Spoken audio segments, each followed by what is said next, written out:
آج کل ہر دوسرا شخص یہ کہتا نظر آ رہا ہے کہ ہماری دعائیں قبول نہیں ہوتی، اس لیے دعا کرنے سے پہلے کوئی نیک عمل ضرور کیجیے، مثلاً صدقہ و خیرات کیجیے، کسی بھوکے کو کھانا کھلا دیجیے، یا نفل نماز اور روزوں کا اہتمام کیجیے، اور اگر خدا نخواستہ کسی مصیبت میں گرفتار ہو جائے تو اپنے اعمال کا واسطہ دے کر دعا کیجیے جو آپ نے پورے اخلاص کے ساتھ صرف اللہ کے لیے کیے ہوں۔ نبی کریم صلی اللہ علیہ وآلہ وسلم نے ایک بار 3 ایسے صحابہ کا واقعہ سنایا جو ایک اندھیری رات میں ایک غار کے اندر پھنس گئے تھے۔ ان لوگوں نے اپنا مخلصانہ عمل کا واسطہ دے کر خدا سے دعا کی اور خدا نے ان کی مصیبت کو دور فرما دیا۔ واقعہ یہ ہوا کہ 3 دوستوں نے ایک غار میں پناہ لی۔ خدا کا کرنا ایسا ہوا کہ پہاڑ سے ایک چٹان پھسل کر غار کے منہ پر آ پڑی اور غار بند ہو گئی۔ دیو کامت چٹان تھی، بھلا ان کے بس میں کہاں تھا کہ اس کو ہٹا کر غار کا منہ کھول دیں۔ مشورہ یہ ہوا کہ اپنی زندگی کے نیک اعمال کے واسطے دے کر خدا سے دعا کی جائے، کیا عجب کہ خدا سن لے اور اس مصیبت سے نجات مل جائے۔ چنانچہ ایک نے کہا، میں جنگل میں بکریاں چرایا کرتا تھا اور اسی پر میرا گزارا تھا۔ جب میں جنگل سے واپس آتا تو سب سے پہلے اپنے بوڑھے ماں باپ کو دودھ پلاتا اور پھر اپنے بچوں کو۔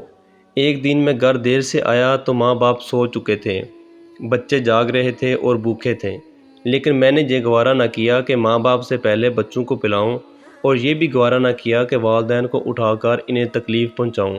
چنانچہ میں رات بھر دودھ کا پیالہ لیا ان کے سراہنے کھڑا رہا۔ بچے میرے پیروں سے چمٹ چمٹ کر روتے رہے، لیکن صبح تک اسی طرح کھڑا رہا۔ خدایا، میں نے یہ عمل خالص تیری خاطر کیا، تو اس کی برکت سے غار کے منہ سے چٹان ہٹا دے۔ اور چٹان اتنی ہٹی کہ آسمان نظر آنے لگا۔ دوسرے نے کہا، میں نے کچھ مزدوروں سے کام لیا اور سب کو مزدوری دے دی، لیکن ایک شخص اپنی مزدوری چھوڑ کر چلا گیا۔ کچھ عرصے بعد جب وہ مزدوری لینے آیا تو میں نے اس سے کہا، یہ گائے، بکریاں اور یہ نوکر چاکر سب تمہارے ہیں، لے جاؤ۔ وہ بولا، خدا کے لیے مذاق نہ کرو۔ میں نے کہا، مذاق نہیں، واقعی یہ سب کچھ تمہارا ہے۔ تم جو رقم چھوڑ کر گئے تھے میں نے اس کو کاروبار میں لگایا، خدا نے اس میں برکت دی، اور جو کچھ تم دیکھ رہے ہو سب اسی سے حاصل ہوا ہے۔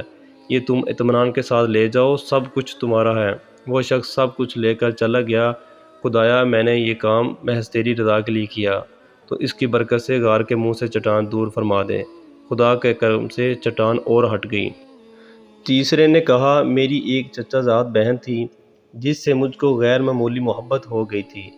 اس نے کچھ رقم مانگی، میں نے مہیا کر دی، لیکن جب میں اپنی ضروری پوری کرنے کے لیے ان کے پاس بیٹھا تو اس نے کہا، خدا سے ڈرو، اس کام سے باز رہو۔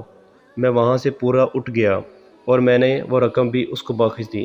اے خدا، تو خوب جانتا ہے کہ میں نے یہ سب محض تیری خوشنودی کے لیے کیا۔ خدایا، اس کی برکت سے غار کا منہ کھول دے۔